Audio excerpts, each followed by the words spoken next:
So this video is gonna be a little bit different. If you've been following me for however long, you'll know that I say that there's a difference between YouTube detailing and detailing as a business. Neither is right or wrong, right? As YouTubers, we want to create content that's satisfying, that gets the views, that's educational, that's entertaining. So there's going to be a different side of detailing, right? So we want to set up the camera, we want to get close shots, wide shots. We want to make sure it's like, we want to be entertaining on YouTube.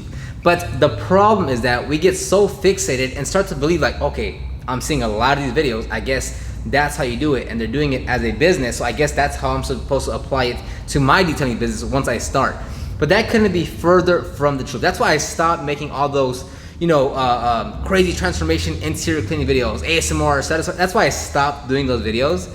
So in this video, I'm just gonna play you clips of videos of details that I documented, play them at normal speed, and just show you that we don't move slow, we don't like romanticize detailing, and we're going through the vehicles. Like if we're doing a wash and wax at 9 a.m., we have a full interior and wash and wax at a second location at 12, and then we have another full interior cleaning at 3 p.m. Like, it's not like we can just stay there and make it super cute and romantic and oh my god this and it's so satisfying. We're technicians, we're rolling through the cars because we have to get to the next one because we're running a business. I'm not saying we're moving fast because we're just trying to be hacks and we're taking shortcuts. No, we are moving with motive. We have, we're trying to be efficient in our process.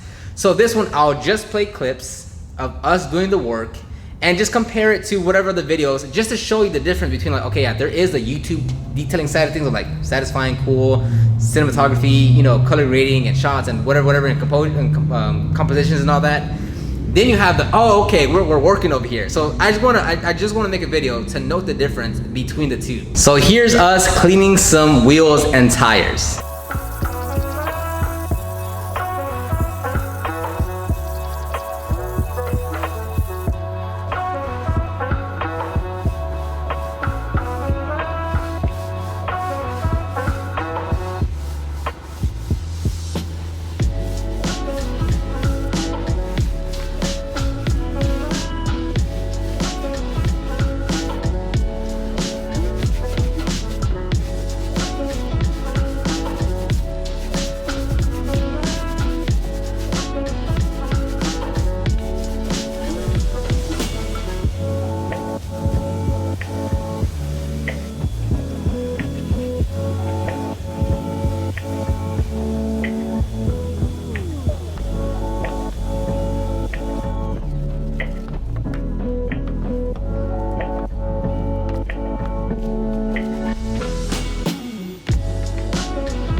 Now here's gonna be us washing some vehicles.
Now here's us cleaning some interiors.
And keep in mind, folks, is that we are in Texas. We are in Houston, where it gets around 90, 95, 100, 103 degrees Fahrenheit. On top of that, there is humidity that is so disgusting that you are just drenched in sweat from the moment you step outside till you come back inside and cry. So when you're watching these videos, also keep in mind that like we are just filthy sweating because the Texas weather sucks. So it's much different than when you see it on video and you're like, oh, that looks so satisfying. Not to me, no. Like when I used to make those satisfying cleaning videos, and it's like I'm trying to get these close-ups, these wide shots, like I'm switching the angle just to make it better for YouTube.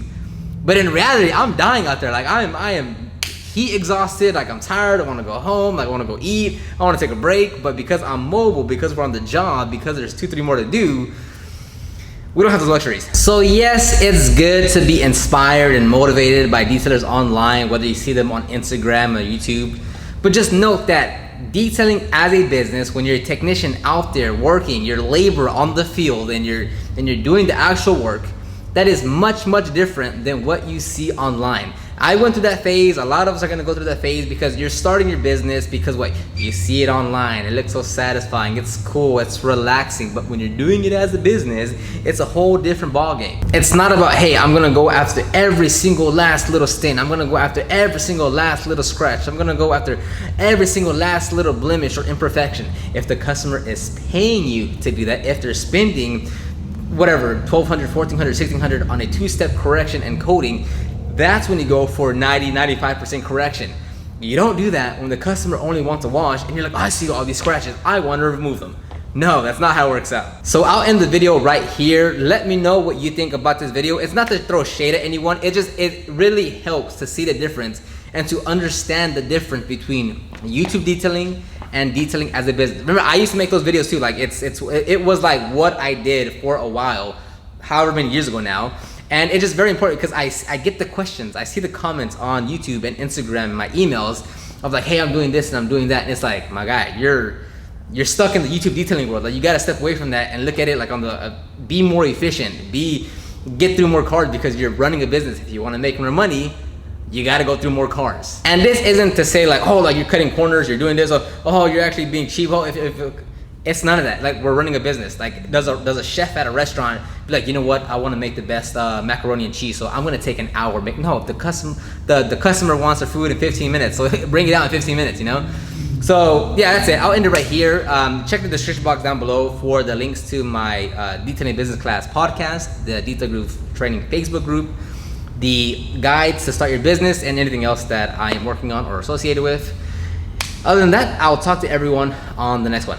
Bye-bye.